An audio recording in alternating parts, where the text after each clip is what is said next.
Well, bye, old lad, and thanks for an absolutely smashing weekend. Wonderful company, lovely food, and your wife makes love magnificently.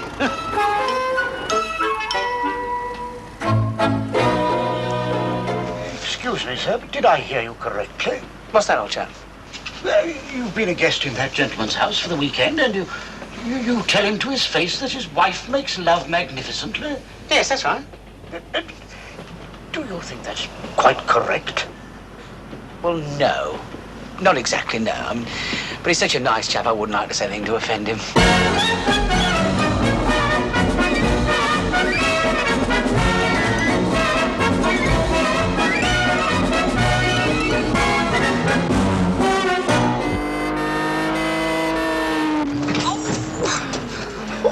Hurts, does it, sir? Oh, no. I'm just doing this to while away the journey. Fosdick Ward, Nurse Clark, bed 3. Yes, sister. Wait a minute. Aren't I going to see a doctor? All in good time, Mr. Bigger. We must get our clothes off and get into bed first, mustn't we? We? Madam, I have an affliction.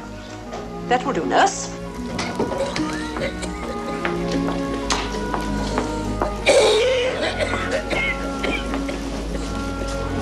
Come on, nurse, just a quick one while Sister's out of the ward. No, Mr. Roper. Dr. Tinkle says it's not good for you. But I've been smoking for years. No. Well, give us a kiss then. Certainly not. That's even worse for you. Well, what am I going to do then? You can take your medicine. I bet you can too.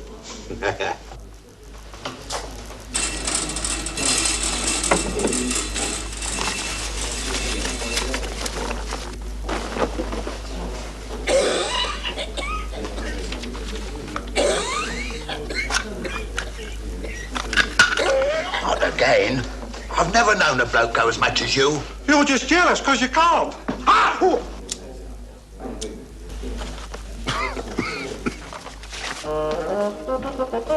Sister's coming.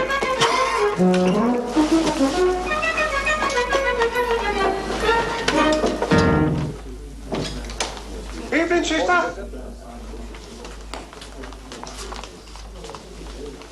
All right. On to the bed, please, Mr. Bigger. I can't. Every moment is agony. Come along, come along. We mustn't be a baby, must we? We must be a big, brave boy. How can I be a big, brave boy? I've got a painsy ways in me botty-watty. Come along now. Well, mind? Well, oh, sister. Please alone. I'll do it myself. There. More comfortable? No. Oi! There's something moving about under my... Oh, it's trying to... He's on my hand, sister. Oh, thank goodness for that. I thought I was being got at by something. I'll try and find Matron. Get his things off, nurse. Wait a minute. Wait a minute. I don't want my things off. Don't get Matron. I'm not having my... What are you doing that for? Look, I'm not being exposed by you, so now then. Well, will you take them off then? No, I will not. Now, don't be a silly boy. Look, if I let you, would that maybe a sensible one?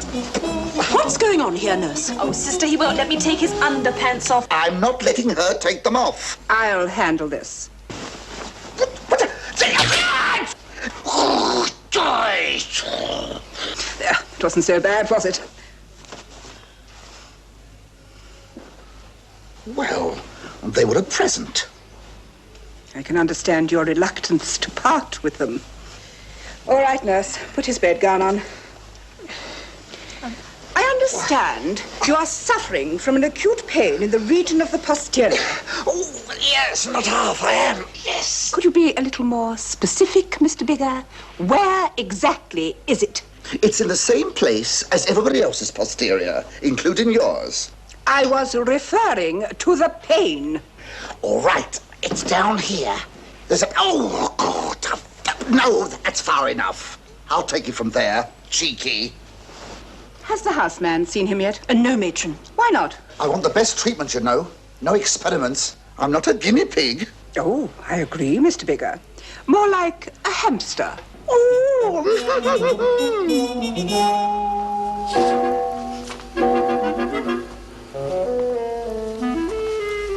Have you been smoking, Mr. Roper?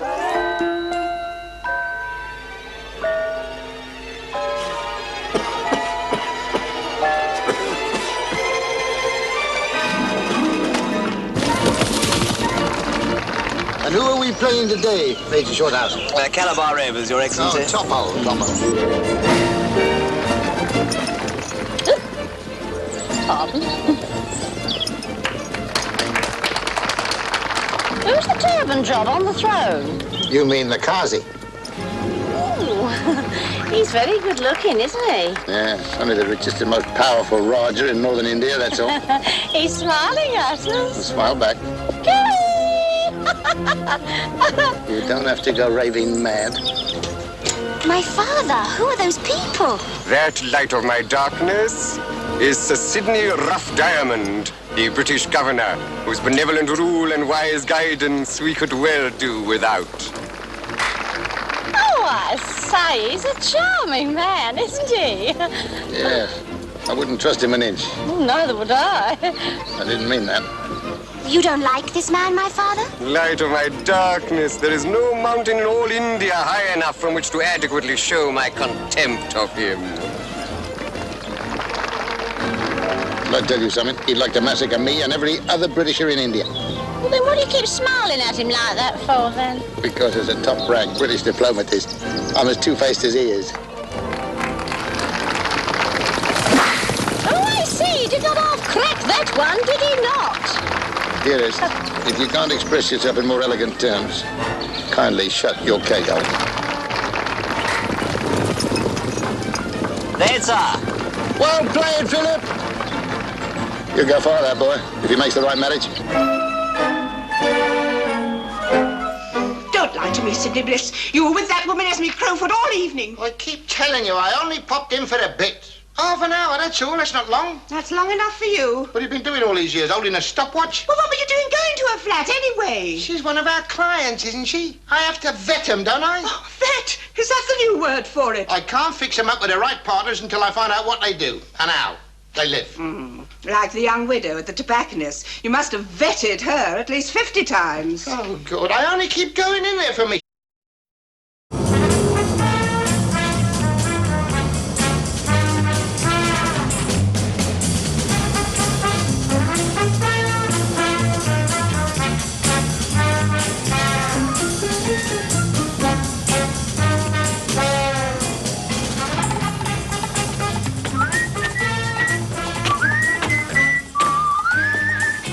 Fair? Oh, very fair, I'd say. Why don't you go down front, sir? You'll see better.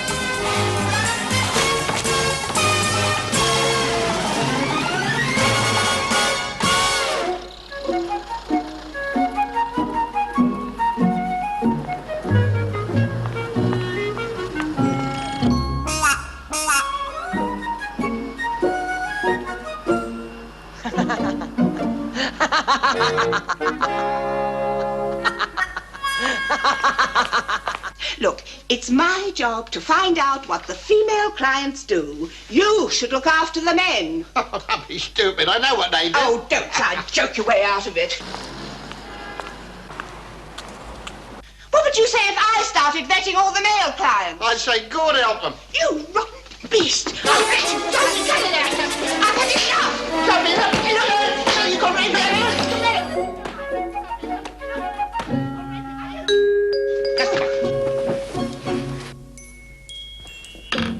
Come in.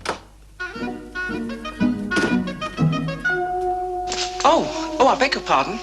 Oh, that's all right, sir. We're not ashamed of being in love, are we, sweetheart? No, dear. And what can we do for you, sir? Well, it's about your advert. I was looking for a wife.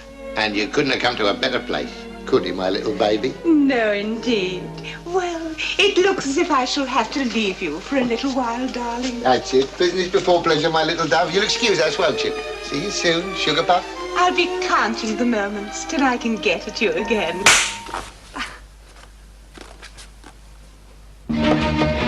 Here it is, gentlemen. The big problem. 1313 experimental battery.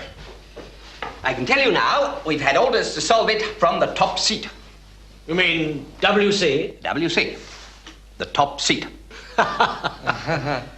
As you know, we've tried everything. Brilliance, outstanding personality, sheer naked courage. The time has come to try something else. Oh? And what's that, sir? Sheer bloody ignorance.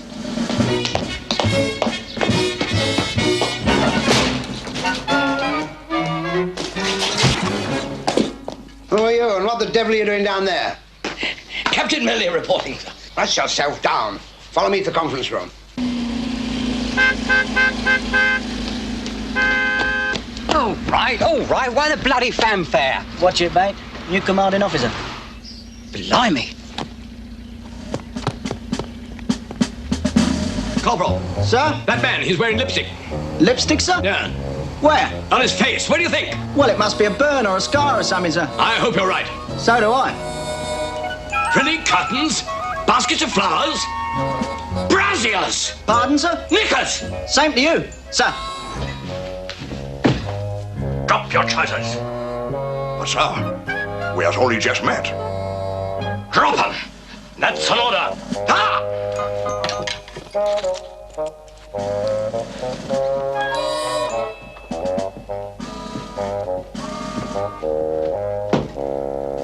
I see. Do you, sir? Sergeant Major, may I ask you a question? Sir, may I pull up my trousers? Huh? Oh, yes, get them up. What I want to know is, what men in this unit would wear the kind of underwear that I've seen hanging on a line? Good Lord! Some of them are wearing skirts, too. Well, they is not men, sir. Well, what the blazes are they? Women, sir. You mean female? Oh, yes, sir. What's sir not told, sir? This is one of these new mixed batteries. So, that's what the brigadier meant when he said that this battery was an experiment. Experiment, sir. They does not need to experiment. They gets at it right away and all the time.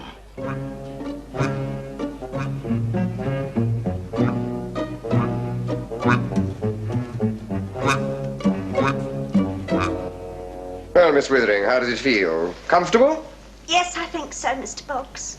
Good, good. Comfort before beauty. That's what I always say. A bit big in the bowl, I think. It is only 2 centimetres more than our last model, and I'm sure we shan't fall out over that. It's falling in I'm worried about. No. I like your overall design, Mr. Coote. Oh, thank you, sir. May I get off now, please? Yes, of course, Miss Withering, and thank you. You'll be most patient. Yes, like Job on a monument. And what a monument. We must make sure the catch is strong enough to support the seat. Do you mind if I try it? Have you No, go ahead. Thank Yes, do.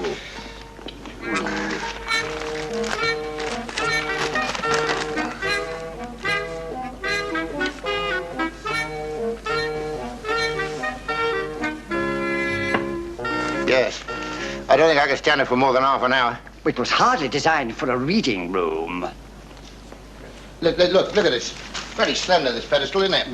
It's streamlined. What for? Wind resistance?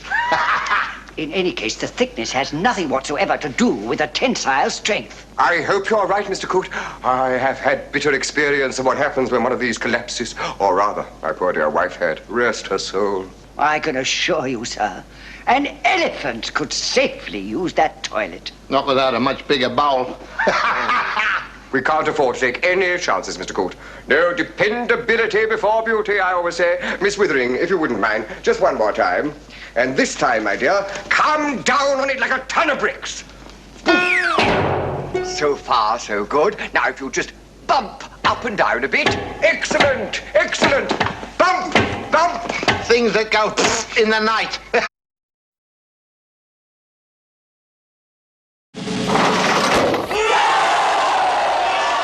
What a carve-up. Disgusting. What's that? Didn't you see that last one? He had terrible scurf. Sterilize the blade. Can't be too careful, you know. Oh, I agree, citizen. Meanwhile, just across the channel, far removed from the awful scene of carnage, the cosy little homes of England ring with merry, carefree laughter as the aristocracy, oblivious of the horrors facing their counterparts in France, continue with their normal and fashionable country pursuits. Hunting. Shooting. Not to mention the most pleasurable of them all, fishing. No one indulged in these pleasures more diligently and energetically than 2 of society's most distinguished and fashionable layabouts. The powdered, bewigged, beribboned Sir Rodney Effing, with 2 Fs, and his inseparable companion, Lord Darcy Pugh. Good day, gentlemen. Good day. I suppose so. It's all a monstrous bore. What say you, Darcy, my dear? Definitely the same old rounds. Same old people. Same old girls. Same old tea parties. Same old concerts. Same old balls. Henri, we regret to inform you we're bored with our appearances. Exceeding bored. I mean, this wig you give me is absolutely common. Definitely below your usual standard, Henri. Please forgive me, gentlemen, but I've been so upset by the news I've received from my beloved France. News? What news? Haven't you heard, gentlemen? All the aristocracy of France are losing their heads. For what reason? For no reason at all, except that they are lords and ladies. Ladies, too? I say, that isn't cricket. Damnable waste to boot. It's madness, absolute madness, and no one is lifting a finger to help them. No one at all. Please excuse me, Sir Rodney. I am so overcome. Step me sideways. Did you hear that, Darcy, my dear? They're actually chopping their heads off over there. No one lifting a finger to help them. Disgraceful. Damned. I say, Darcy, my dear, do you think that you and I might... Lift a finger? Or two? I say, that would be a good idea, wouldn't it? Wouldn't it, Jeff? Darcy, to Paris. What's the tally for today so far? 26 out of Aristo. Oh, that's very good. Carry on chopping. I said heads, not tails. The wretched Aristo's the wrong way round.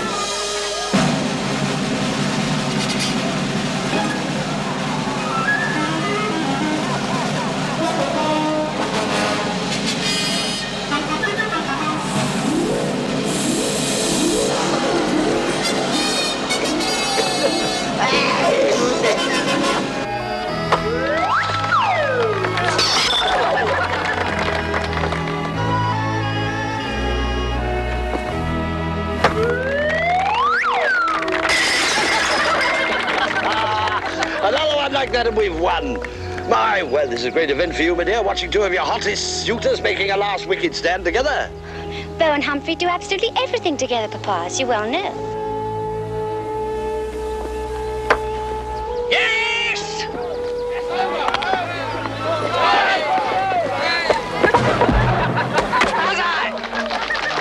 You deliberately tripped me. Out! Humphrey, what are you saying? You deliberately tripped me. Beau, how could you do such a despicable thing? Mr. West, you are no longer welcome in my house, nor as a member of my cricket team. Come, Jane.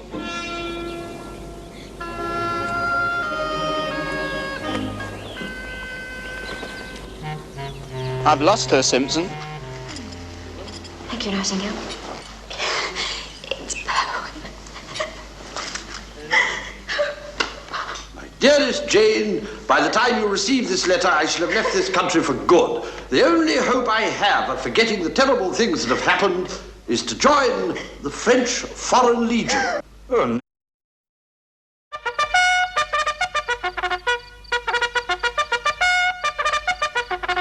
Legion!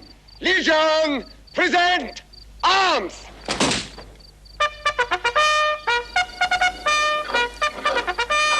Was ist das? Capitale Peace! Oui. Hello, did anybody call? Capitale Peace! Commandant Burger. Look! Spring flowers. Spring flowers? Early bloomers. This is no joke!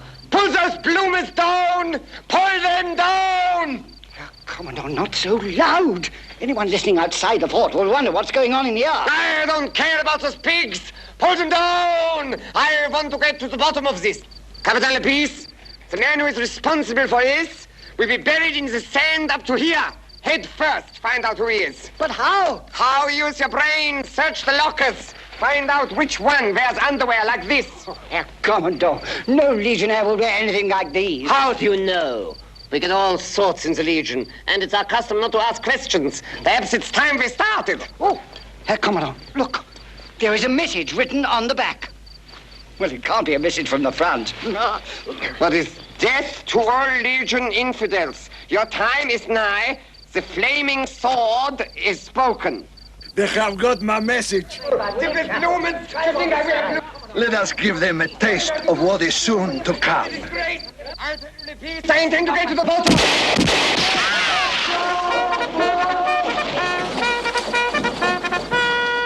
See how the mice run. But the time is not yet. You will go. Effendi, look what comes.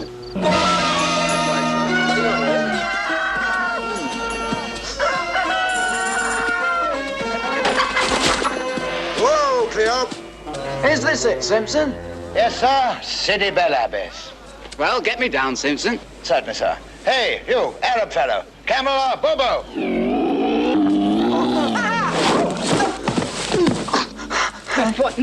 My foot! Let go of the thing. Damn it, I'll never get used to that! I expected the back end to go down first. This way, sir.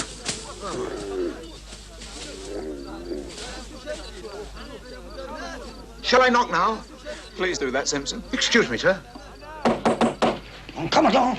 I think there is someone knocking at the gate. The nerve of the dogs. Do they expect me to let them in and surrender the depot? Ah, perhaps that would be the wisest move. Never over your dead body. Ooh. I've got something in store for them they didn't bargain for. Move out the cannon and load with grape. And if you haven't got any grape, load with some other fruit. Come on, you man! Move out the cannons! Get out your grapes! Perhaps they don't want our services, sir. Nonsense! They're always looking out for recruits.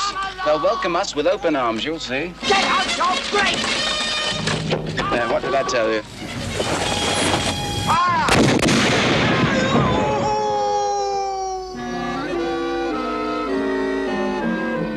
It has been truly said, the mind